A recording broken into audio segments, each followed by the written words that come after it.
Okay, folks, we are now going to talk about mixing your grayscale using black and white and how to choose your complementary colors, yeah, and decide which set of complementary colors you want to work with and how to evenly step them towards each other, okay?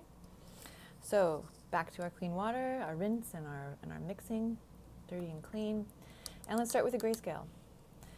Now, grayscale, I do want you to remember these are both going to be 9-step scales, so you're going to be creating quite a few. There's probably going to be more than 9 swatches here on your paper, yeah, that you're going to have to choose which ones evenly step towards from white to black. So let's get started. Let's do a white square on one end first, yeah? So let's start with pure white before the brush gets messed up, before the water is a mess. And I want to see what white on paper looks like, yeah? Because it might not be what you think. So mix a white square first. Okay. So white is done. Remember, we're doing 1-inch squares here, so you want to give yourself a little extra so that you can trim down if you need to later, which is the best way to get them nice and even. Okay, we're removing eraser funk. Okay.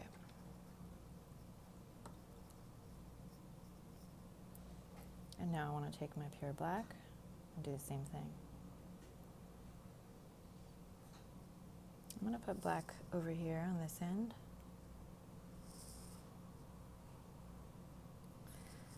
That way, if I get lucky, I might do it all in one swatch, yeah? Okay, nice even coverage.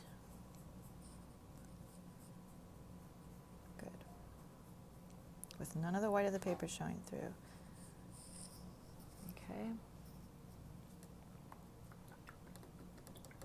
So now let's try to mix a middle gray, okay? The best thing to do is to mix that middle gray, the gray that's going to be right in between both of them, because it's that middle gray that you're going to use to mix all the lights. You don't want to use ever pure black to try to mix all the lighter grays, okay? It'll never work. So we're going to only use pure black with white, so I'm going to put a majority of white. I'm mixing for middle gray right now. So I'm taking majority white, and I'm going to say maybe 4 to 1, yeah? 4 parts white, 1 part black should get you to middle gray.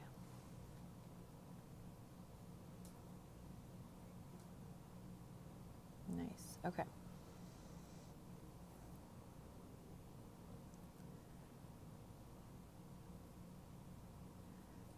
Good, and remember, like I said, you always want to kind of pull your mixture back, give it a swirl so all the paint that's been collecting in your brush gets kind of pushed out and back onto your palette again. You really don't want to paint with a bunch of paint climbing up your brush and ruining the line quality you can get, because you can get a really great line quality if you're working with like a round brush the way I am. So I have white here, black here. I'm just going to go straight in the middle for my middle gray.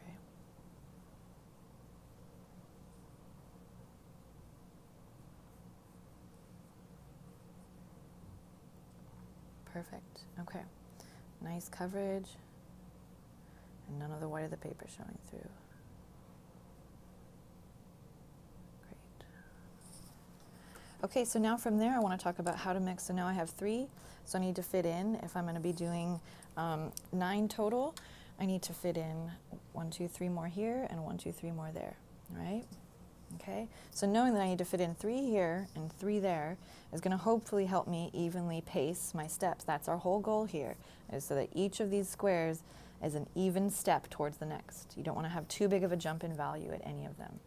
So let's mix our light grays. I'm going to take white, and I'm going to add the smallest amount of our middle gray. Okay, so again, maybe like a 3 to 1 or a 4 to 1 ratio. Okay,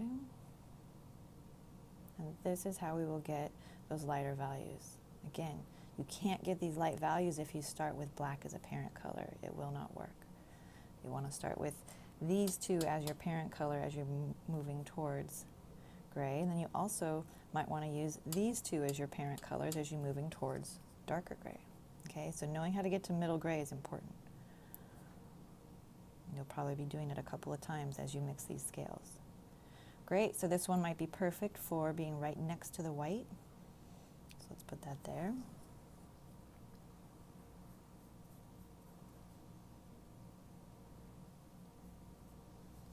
Great.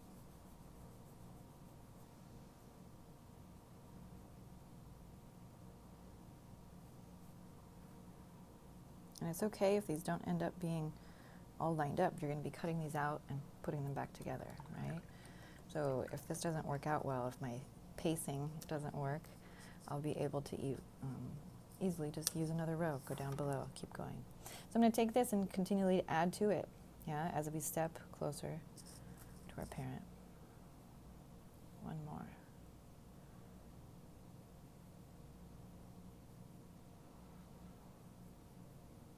Great.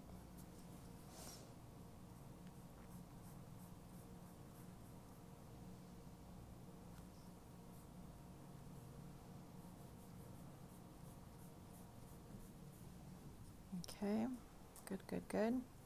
And I have one more to fill in here. Again, taking from my middle gray and adding to that, maybe just a little more white. Doesn't look like I'm going to have full coverage.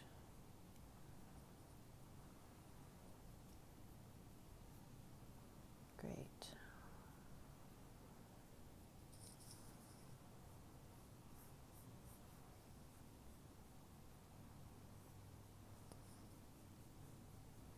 Okay, awesome. So I've done half my grayscale, yeah? I have lights going into mid-gray, and now I'm going to use that middle gray to mix my 1, 2, 3 that go into the dark, okay? And then we will decide which of our complementary colors we want to do our final swatches with. I think I'm leaning more towards kind of a dramatic one, like purple-yellow. I think that might be fun.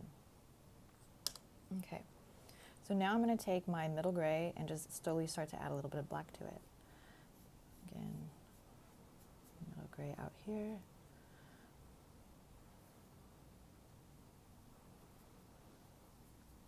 And we just want to slowly step ourselves. Oops, that might be too much. Let's paint it out and see.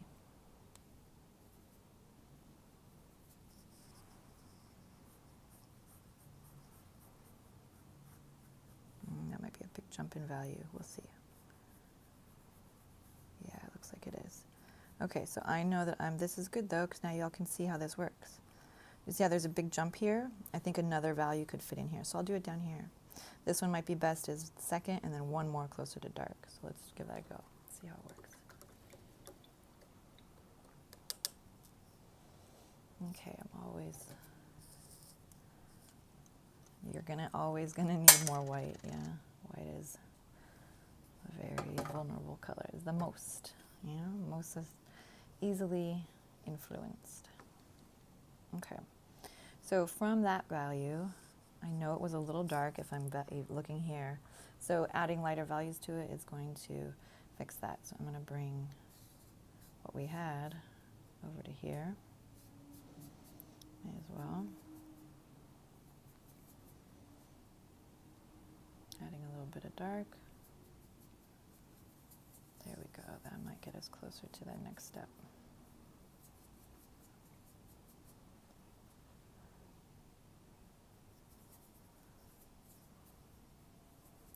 Great.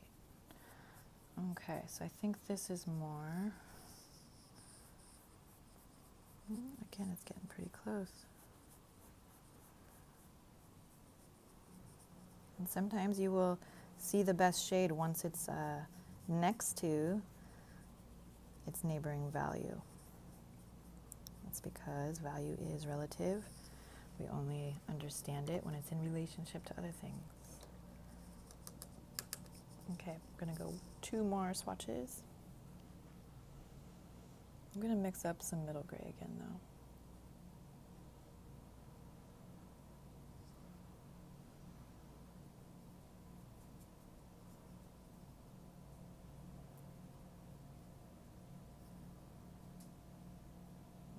Okay.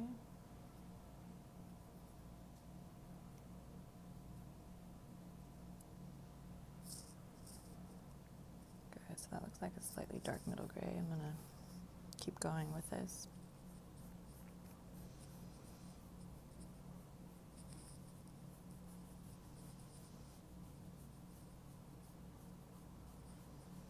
Right, I'm still trying to find that color that's just to the right of my middle gray.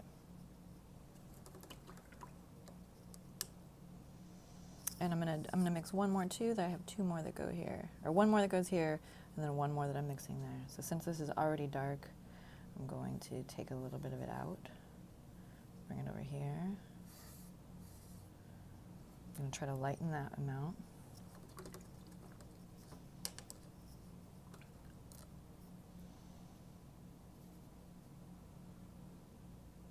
There we go. It's gonna push it way too close. This might push it right back into middle gray. But this is the mixing game we play. Yeah, I'm pretty sure that's a middle gray. And now we need it just to be just a little bit darker.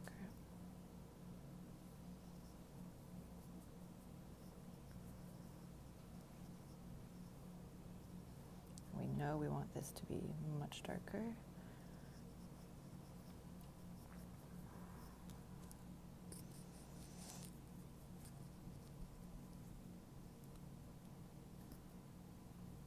Okay.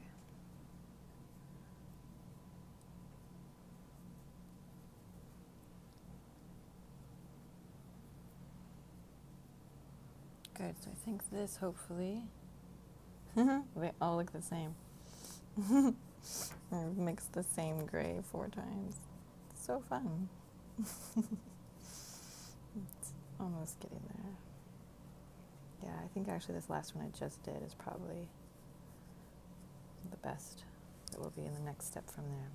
Good, so now I'm going to go and do my last gray. This is the one just before black.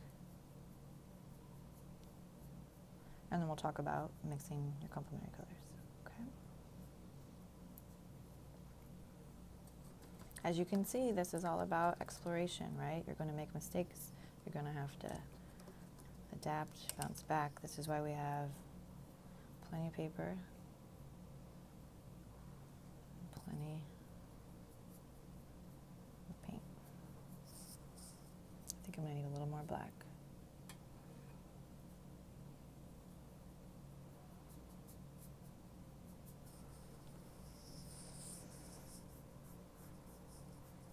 Great.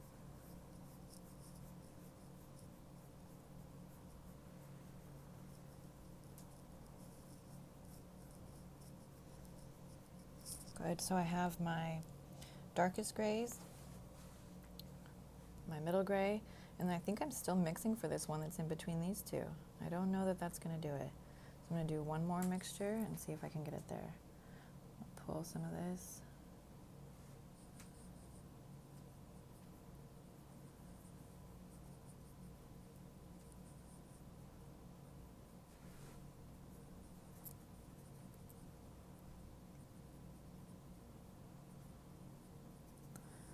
More.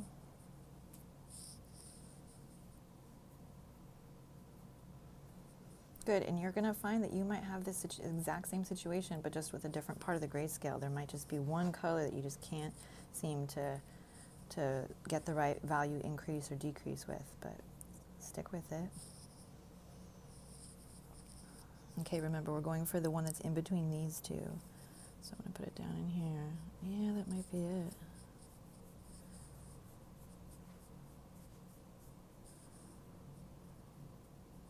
I don't know, it's looking pretty close. Crazy, huh? So now you can see how much white I have to add if I'm starting with the dark. I just don't want to get myself exactly back to middle gray again.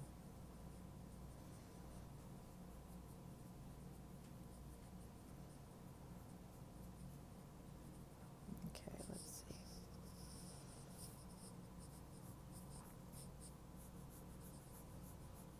There we go. That actually looks more like it.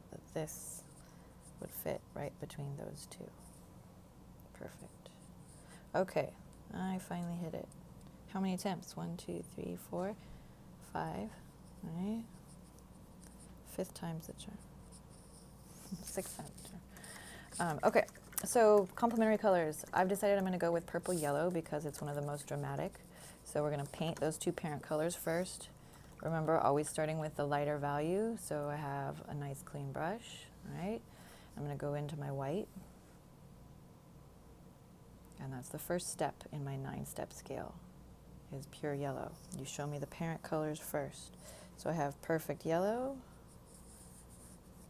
nice clean water I'm starting from, because, sorry folks, because the yellow gets very dingy very fast. Okay, now we're gonna mix our purple. Purple is pre-done, so I have a bit of it.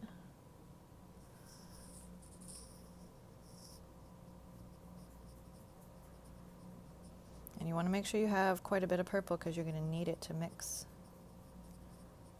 each of your swatches from there forward. So make sure you're working from the same purple and you don't have to remix it.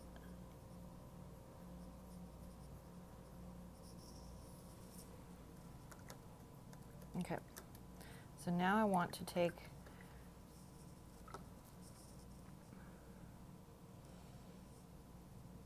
and mix my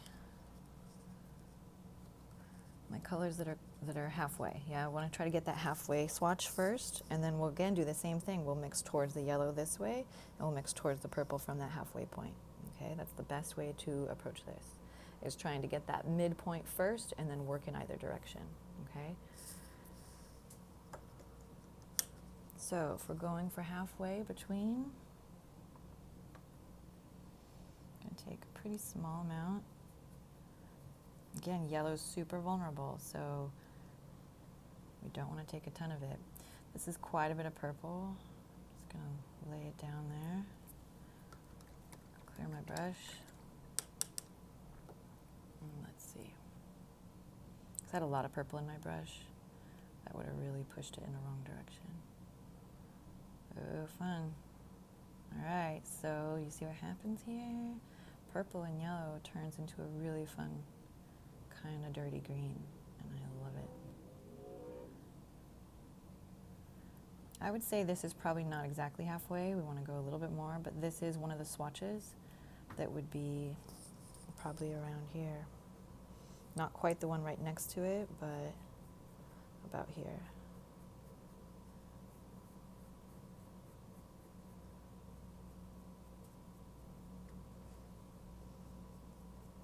Okay, making sure again, same thing. Multiple directions if you're fighting brush strokes, and then you want to come back if you need to for that final.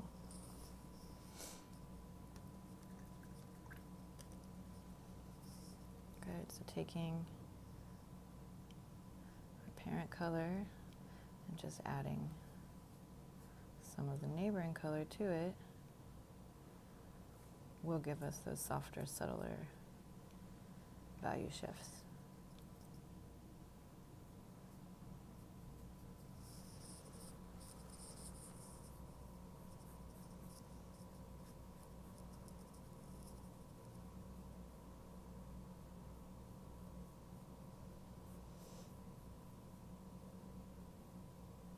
Great.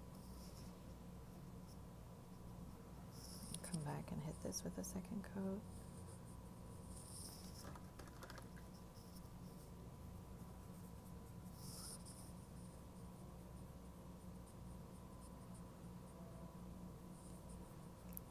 Oh, shoot, you can see the water really messed that up.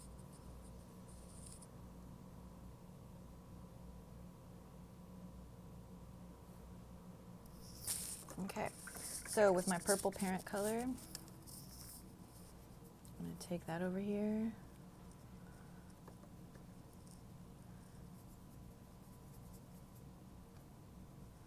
We're just going to add the slightest bit of yellow to it.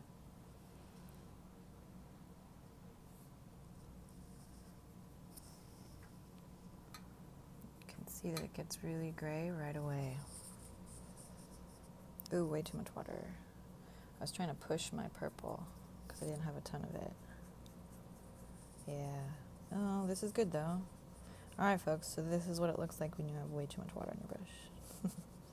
I'll come back to this one. Let it dry. You don't want to overwork this Bristol paper. It can't handle too much water, so I'm going to let that wait. All right, so you need to keep going until you have achieved your full 9 steps in your grayscale, or in your complementary colors. I'll try to remix some purple here. Again, want to make sure I'm getting back to that same original purple so that this mixture, so that these swatches will work. Gonna need some more of our parent color here.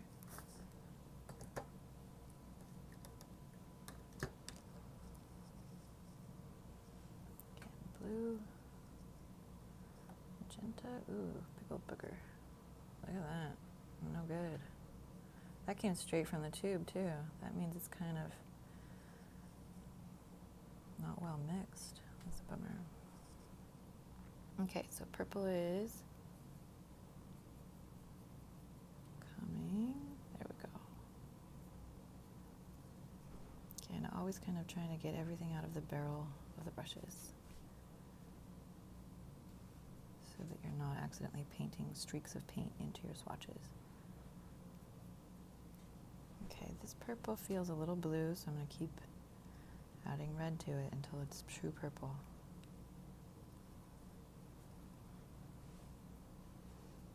Okay. And just for continuity, I'm going to make sure that this is the top color that's here and that it matches. Yeah, that looks good. Okay.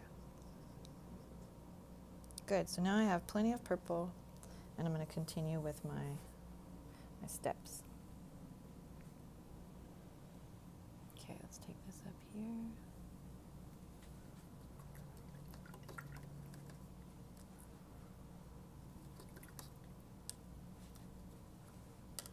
Trying to make sure this is nice and clean before I go into my yellow. Okay.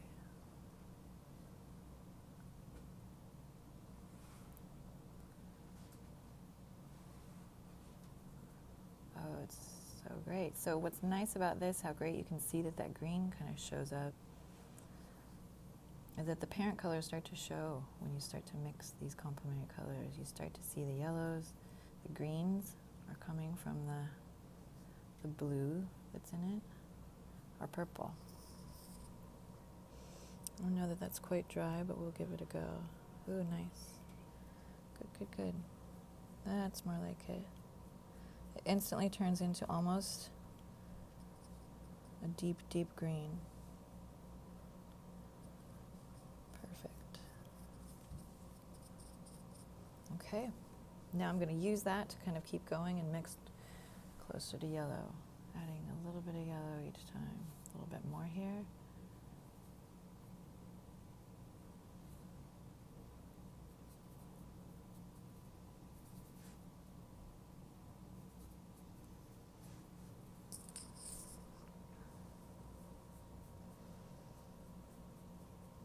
It might be still a little dark, but actually, once I get it out, that might be perfect. Nope, that's good.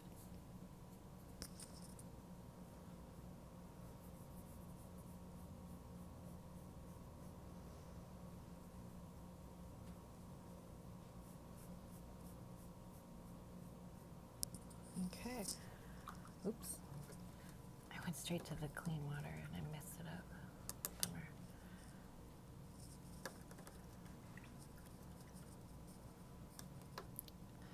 You can see why we want to have a dirty and a mix, especially if I'm working in yellow. Okay, so I'm going to bring even more yellow into this, and it's okay that this is running out because I don't need a lot of it. I only want a little bit of that to affect my current swatch.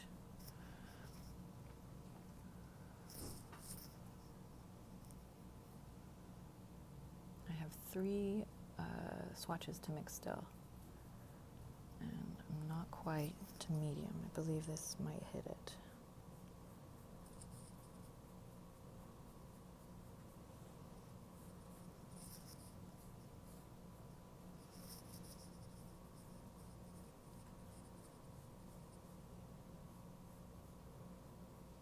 Okay, so if exploring these ranges of greens isn't of interest, pick a different set of complementary colors, yeah? Just remember you want to mix those parent colors first so that you're using the same. If there's any sort of a mixed color, which there should be in complementary colors, you want to make sure you have that true parent color mixed. Okay, so we got 1, 2, 3, 4, 5, 6, 7. We need 2 more that goes in between these two. That should be no problem. Last 2, and then we're done. Let's start off with our parent purple.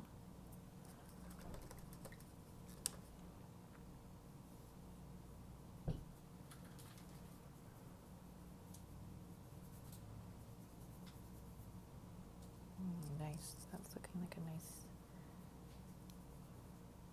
light yellow. And now we're going to need to pull it into the purples. And again, these might be the ones that are subtle and harder to find as far as being evenly stepped in their piecing of things. Ooh, that looks pretty good. It is fairly close, but as it dries and we do a second coat, I think this will work out well. And then we could look at where there might be other like this might be a big jump. I might be filling in between those two for my final swatch, which is more likely.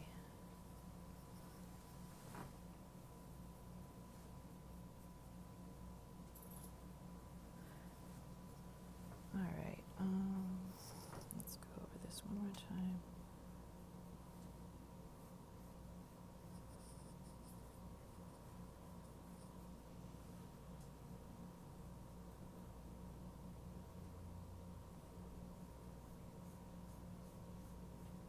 Okay, I'm gonna let this dry and then possibly come one more time to it. And now we have some really nice even pacing, yeah? We've gone from yellows into our mediums and into our dark purples. Some of these might, some of these might feel like jumps, but now that we have them all laid out, they feel pretty balanced. I know this is a long video, folks, but this takes a little while, yeah? It's hard to cut these down. So now you would trim these down so that they measure 1 inch. Your ruler is usually 1 inch wide, so you can usually use your ruler. And now it's time for transferring and cutting out all of your swatches, yes, and assembling them according to the template. All right, these look pretty good. Time for trimming and assembling, which you all can handle. Yes? All right, have a good one, people. I'll see you in class.